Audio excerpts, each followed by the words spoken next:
ପୁଣି କି ଶୁଭରେ କାଲି ପାଇବ କାଲି ରଜରେ ରାମ ଅଧର୍ମ ହେବ ଅନୁସାରେ ରାଜସିଂହାସନ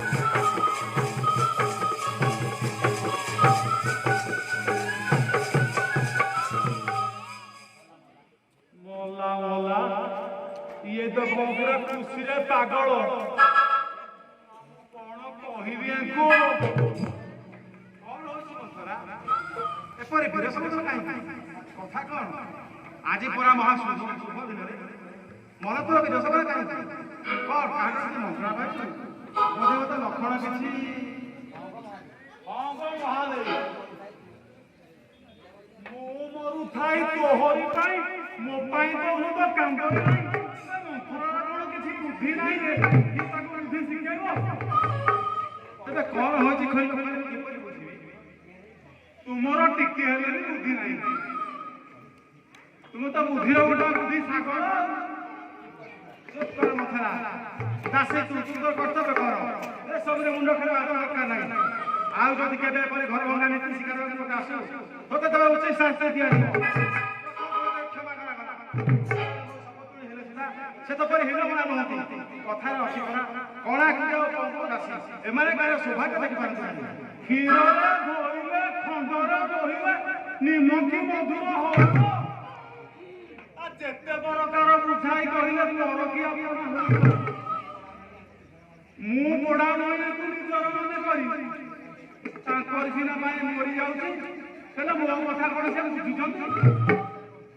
ମତେ ସେ ତିରସ୍କାର କରୁଛନ୍ତି ମନ୍ଥରା ଆଜି ଉତ୍ସବରେ କାହିଁକି ଏପରି ହେଉଛି ଏତେ କ୍ଷାନ୍ତ ହୋଇଯାଉଛି ଅନ୍ୟମାନଙ୍କ ସହ ଆନନ୍ଦ ଉତ୍ସବ ଭୋଗ କର ରାମ ଆଉ ଭରତ ମଧ୍ୟରେ କିଛି ପାର୍ଥକ୍ୟ ନାହିଁ ରାମ ଅଭିଷେକ ବିମର୍ଶ ହେଉଛି କାହିଁକି ସେ ମୋର ଶପଥର ପୁତ୍ର ହେଲେ ମଧ୍ୟ ସେ କୌଶଳ ଠାରେ ମଧ୍ୟ ଅଧିକ ଭକ୍ତ ମୁଁ ବି ଭରତ ଠାରେ ତାକୁ ଅଧିକ ସ୍ନେହ କରେ ସର୍ବଗୁଣ ପରିପୂର୍ଣ୍ଣ ରାମ ଅନେକ ଚିନ୍ତା କରେ କି ପରିସ୍ଥିତି ଅଛି କହିଲ କଥାରେ ଅଛି ମହାରାଣୀ ଯେତେ ଭାଇ ସେତେ ଭଲ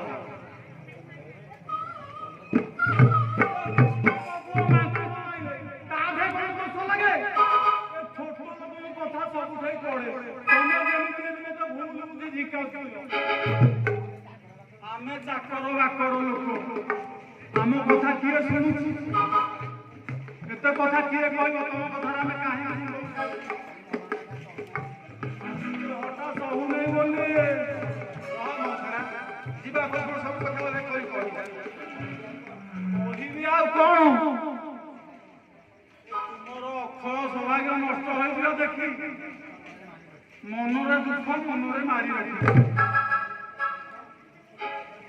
ତୁମ ଦୁଃଖରେ ଦୁଃଖୀ ଆଉ ସୁଖରେ ସୁଖୀ ହୋଇ ଆସିଛି ଭରତ ଆଉ ତୁମର ସଦା ସର୍ବଦା ମଙ୍ଗଳ କାମନା କରୁଛି